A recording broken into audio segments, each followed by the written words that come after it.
Good day. Today we are going to be working through the summative assignment. Please feel free to just watch the part of this video that goes through the section that you are working on, if that makes it easier for you. Okay, so please go through this front page and please go through the referencing rubric. So this assignment consists of 4 individual questions. Research requirements, you've got your prescribed reading, your recommended reading, and additional reading is required. So you are required to do additional research. You have an academic paragraph and an essay, and you will be using the usual IIE Harvard referencing. Please note the word limitations, not going to mark beyond the word count. So question 1 and 2 require you to read this extract. This is from Hamlet, Act 1, Scene 2. So it is important that you've read it and that you've understood it. Okay, there are a lot of resources out there that will help you with this. You may be very familiar with it yourself. So this is the matric set work. So your first 2 questions are going to be based on matric level questions. So question 1 is for 10 marks. So please remember you're looking at 10 points.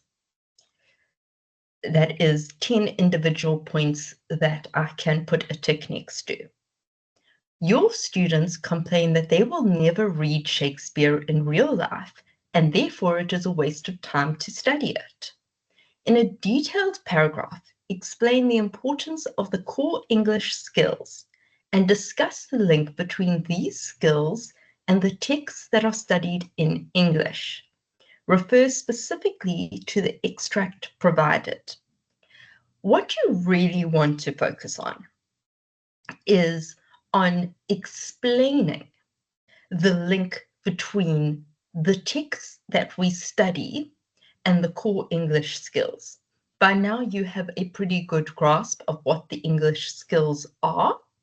So your focus is not going to be on what are the English skills. You obviously need to show that you understand them and that you know what they are. But what we're looking for is how we teach those skills in English through the texts that we use to teach. Specifically, you are going to refer to the extract that we've provided. So that is a specific text that you're going to use as an example to prove your points. So if you say, we teach whatever through this, and this, if we were to use the above extract, we would do X, Y, and Z. So you really want to make very, very clear the link between the core skills, the texts that we use to teach, and use this text that is provided as your explanation. Okay, this is your example. That's for 10 marks. Please remember that this is a paragraph. So we are not looking at more than a page. A page is sort of the maximum you're looking at. And also, please provide your own ideas. Okay, you're not going to find the answer to this in a text that you research. So this is going to rely quite heavily on your own ideas. You obviously can research, you can provide sources that help you explain the links, but your examples are going to be your own. So this is going to be fairly reliant on your own thoughts and opinions. Question 2. For this question, you will need to refer to the extract from Hamlet provided in question 1. The class you will be teaching is a matric class. So question 2.1. you are going to be teaching the above extract from Hamlet. So that is Act 1, Scene 2. Design an interesting and interactive activity that you would use in the introduction phase of the lesson. So a couple of things you want to note here. This is the introduction section of the lesson. So you need to know what an introduction does. In this case, of course, remember, introduces the text, provides a hook, provides the prior knowledge. The introduction is the hook on which you hang your whole lesson. So you really want to be focusing on introducing the text. It has to be interesting. So what we're looking at here is we can all immediately think of an activity, but you want to spend some time refining it so that your matric class would be genuinely interested in the activity. It has to be something a little bit creative. Obviously, it has to fulfill its purpose, but there are some very boring ways to fulfill the purpose, and there's some very interesting ways to fulfill the purpose of an introduction. So you want to think outside the box a little bit and be a bit creative. Think about the sort of things you would have enjoyed as a matric student. And it has to be interactive. So they have to be participating in it. So let's go look at the rubric quickly. So the activity introduces the extract. The activity provides an excellent and comprehensive introduction that covers aspects that the learners will need in order to fully understand the extract. Okay, so that's the learning objective. At the end of the lesson, the learners have to fully understand the extract. So you need to make sure that in your introduction, they are given enough information that when they read the extract, they can understand it. And then the activity is very carefully designed. The activity is extremely original and engages the learners fully. So you really want to look at making it something interesting. You don't want to create an activity that 10 other people in the class will have used. So when I read yours, I should go, oh, that's an interesting thing. That's not something I've really come across before. Obviously, you want to make sure that it fulfills the objective, which is to make sure that the learners have enough information to understand the passage. So that is your primary objective, but you want to make it something that I would go, oh, actually, I would like to be in that class. I would like to do that activity. So that's question 2.1. 2.2, design an original. That means it must be your design. You can't get it off the internet. And interesting, formative assessment measure that you would give the learners after your lesson to assess their understanding of the extract. Okay, so original must be yours. It must be interesting. So I'm going to give you a hint here. Just providing the extract and asking them to answer questions, yes, it fulfills the object, but it's not really interesting. Not saying you can't use that or you can't adapt that format, but I really would like you to go the extra mile and think of something to add to it or think of a different way to assess it. So we want it to be interesting. Once again, we want the learners to actually want to complete the activity. It is formative, so that means it's not at the end of the lesson. This is assessment for learning. So this is to see how well they have understood the extract. So it has to be very, very clear that this assessment is focused on, did they understand the extract? Which means you have to understand the extract in order to create an assessment to focus on the most important parts of the passage, and for you to gain an understanding if they've understood it correctly. So let's go to the rubric. So the content. The assessment is extremely effective in assessing learners' knowledge of the text. The assessment design is excellent. It is scaffolded and assesses all important concepts in the text. Okay, so you want to really make sure that they know the text and they understand it. So you're looking at the most important parts of the text. So I want to see that you haven't focused on the little unimportant details, but you focused on the most important parts of the text, that your assessment will show you if the learners have understood. So no chance elements, things like that. And scaffolded, so it works from your basic questions all the way through to your more complicated questions. So you want to make sure you're not using too many lower order questions. A couple of lower order questions is fine, and then you want to build up to the higher order questions. Then the assessment is very carefully designed. The assessment is extremely original and engages learners fully. So I want to see that you've put thought into it and you've designed it carefully, so it fulfills all the functions, but it's still interesting. What I really hope for these two questions is that you have fun with them. This is your chance to really showcase what you as an educator can do. So you've all sat in boring lessons. You've all sat through assessments that you feel are really dull.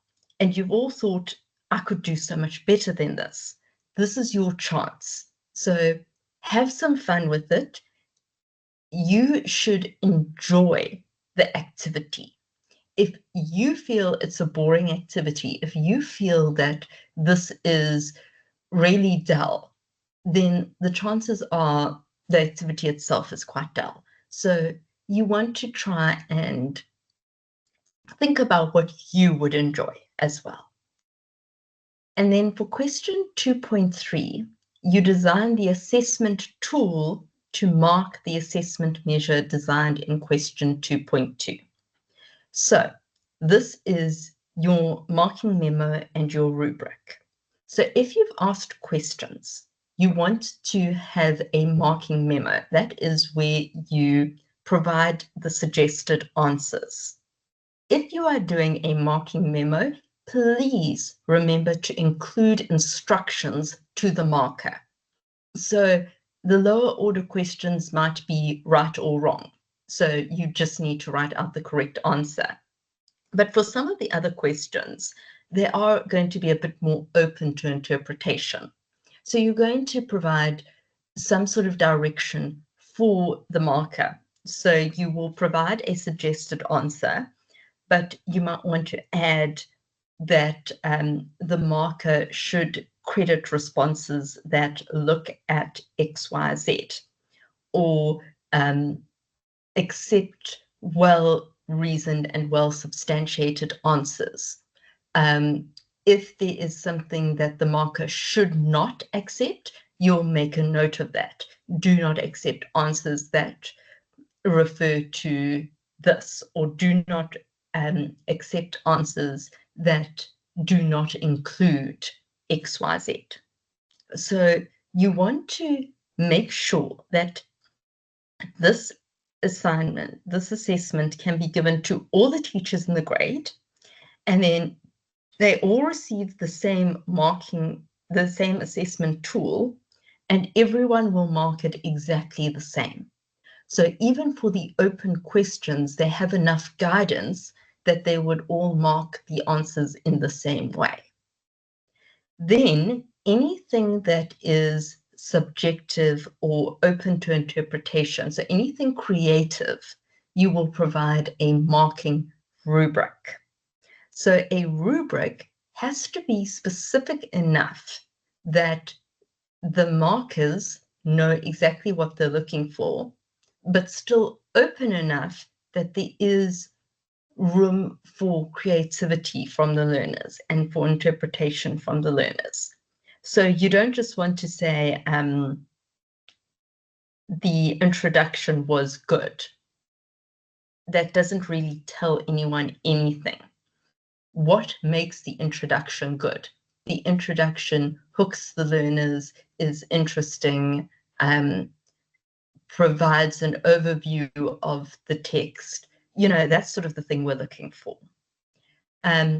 Yes, you can have a suggested answer, so a memo part of the assessment tool and a rubric. So if you've got questions and then a creative piece, you can have a suggested answer for the questions and a rubric for the creative piece.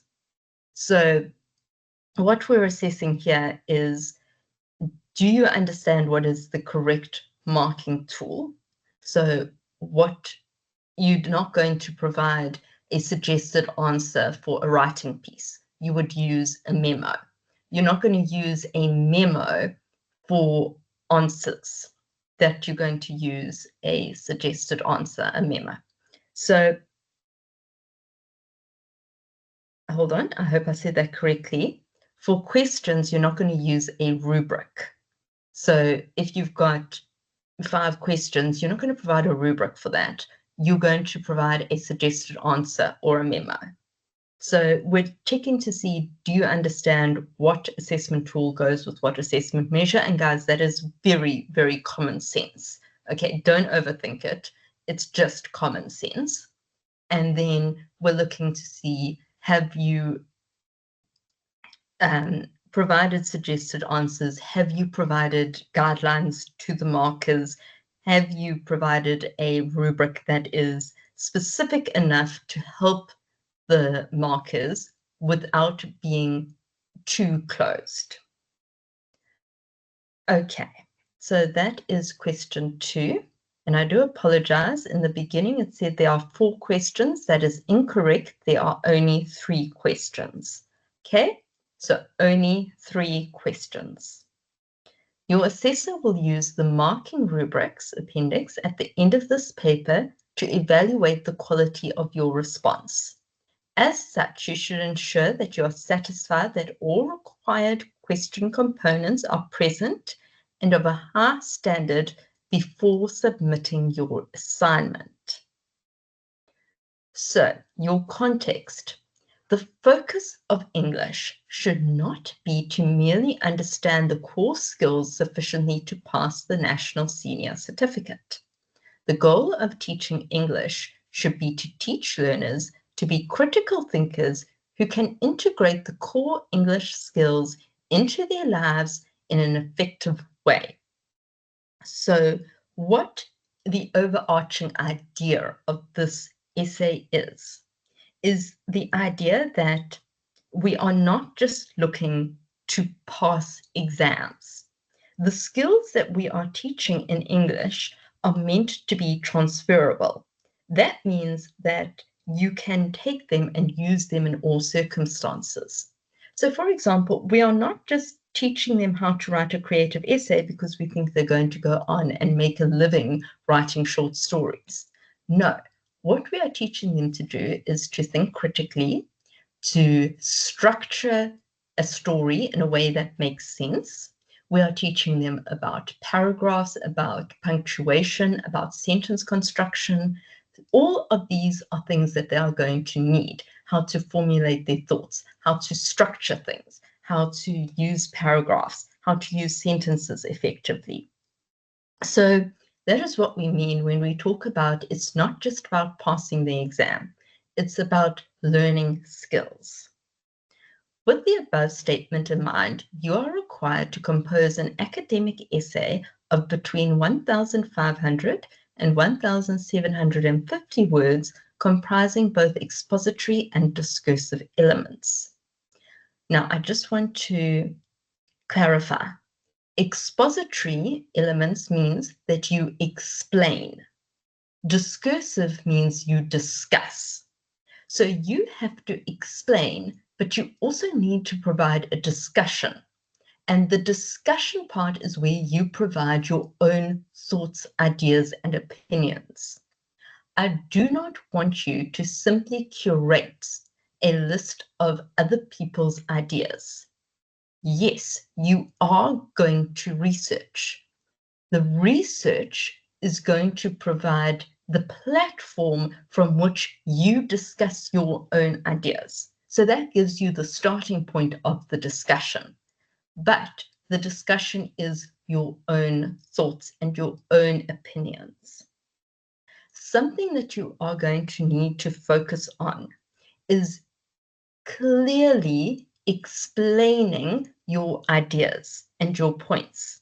One thing I have noticed is a tendency to put in a statement and then leave it there without further explanation. So you really want to make sure you have expanded and explained your points fully. So you don't just want to put in the thesis statement and then leave it alone. You really want to make sure that you have explained exactly what it is that you are trying to achieve. So what you are looking at, you are going to explain the importance of using culturally relevant pedagogy in English education. You're going to discuss the role of problem-based learning in English. You are going to discuss the importance of using holistic assessments. And very important, you are going to use practical examples to substantiate your argument.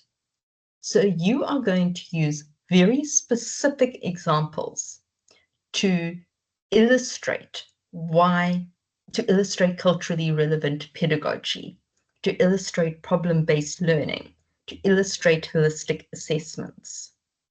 So bearing in mind what the angle you are looking at these things from is you are explaining them, but you are also focusing on the idea that all of these concepts, culturally relevant pedagogy, problem-based learning, holistic assessments, are all focused on the skills instead of just the passing an exam. So you are looking at explaining culturally relevant pedagogy with that idea in mind. So I want to see that you have understood what it is and you can apply it to the classroom. Okay, let's look at the rubric. So the first is the level of engagement with theory and critical readings. The essay engages with theory and critical readings in a manner that demonstrates exceptional critical thinking, narrative synthesis, and maturity of thought. So what we're looking at here is that you use your sources effectively so that they seamlessly integrate into your argument. So you're not just curating a list of sources. That's not providing narrative synthesis. What you are doing is you are using them thoughtfully to really back up and provide a basis for what you are saying and as a starting point of your discussion. So you're not just throwing them in randomly, and you're not just overusing them, and you're not underusing them. Then your argumentation, you'll notice this is the highest, the most mark allocation for this category. The discursive and expository argument is largely insightful, intuitive, and well-developed throughout the essay. The argument fully addresses all aspects of the essay question and does so in a holistic and thought-provoking manner, making interesting and logical connections and substantiations across and beyond the prescribed material. Okay, so your argument is insightful and well-developed. What that means is you've really provided good points and you've developed them properly, which means you've explained them fully. The argument fully addresses all aspects of the essay question and does so in a holistic and thought-provoking manner, making interesting and logical connections and substantiations. So what we're looking at is, A, you haven't left something out, but you've created a structured, well-developed, well-argued, well-substantiated essay that shows that you have understood these concepts. You can explain these concepts. You can link these concepts to real life. Practical application. This is very important. Please do not forget the practical application, and it has to be specific. The essay provides exceptional and practical examples that greatly enhance the essay's argument. So what we're looking for is examples that actually prove what you're saying. So we don't want you to explain a concept and then either provide a vague practical example or a practical example that doesn't really link to what you've been saying. These examples would greatly enhance the teaching and learning experience. So in a practical sense, they would be very useful in a classroom. So we're looking at practical examples that actually would be able to be used in a classroom and that would be good for teaching and learning. We all know there are some fun activities you can do that don't actually provide any real learning experience. They're just fun to do. So we're looking for ones that will enhance learning. And then academic writing. So we're looking at essay presentation, style, language use, and structure are largely commensurate with academic excellence. Paragraphs are succinct and sufficiently fleshed out and flow clearly and logically from one to the next through an accurate use of transitions. The text is free or mostly free from errors of spelling and grammar, i.e. it is clear that the student has proofread the essay. So, one thing I want to point out, when we say commensurate with academic excellence, that does not mean it is difficult to read. Okay, academic writing should be easy to follow. I know if we look at a lot of journal writings, they are quite dense and difficult to read. That is slightly different to an academic essay.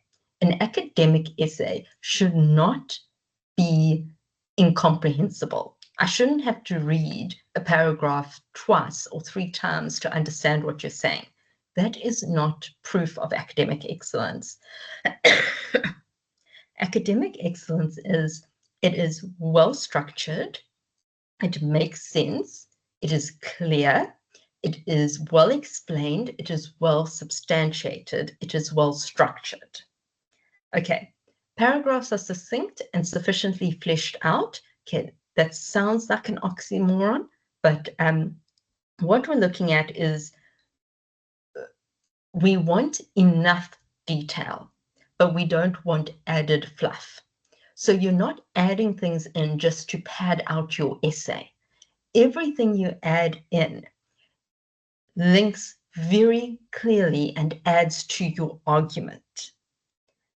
Now, the logical transitions. This is very important. You're looking at 3 different aspects. So you're looking at culturally relevant pedagogy, you're looking at problem-based learning, and you're looking at holistic assessment.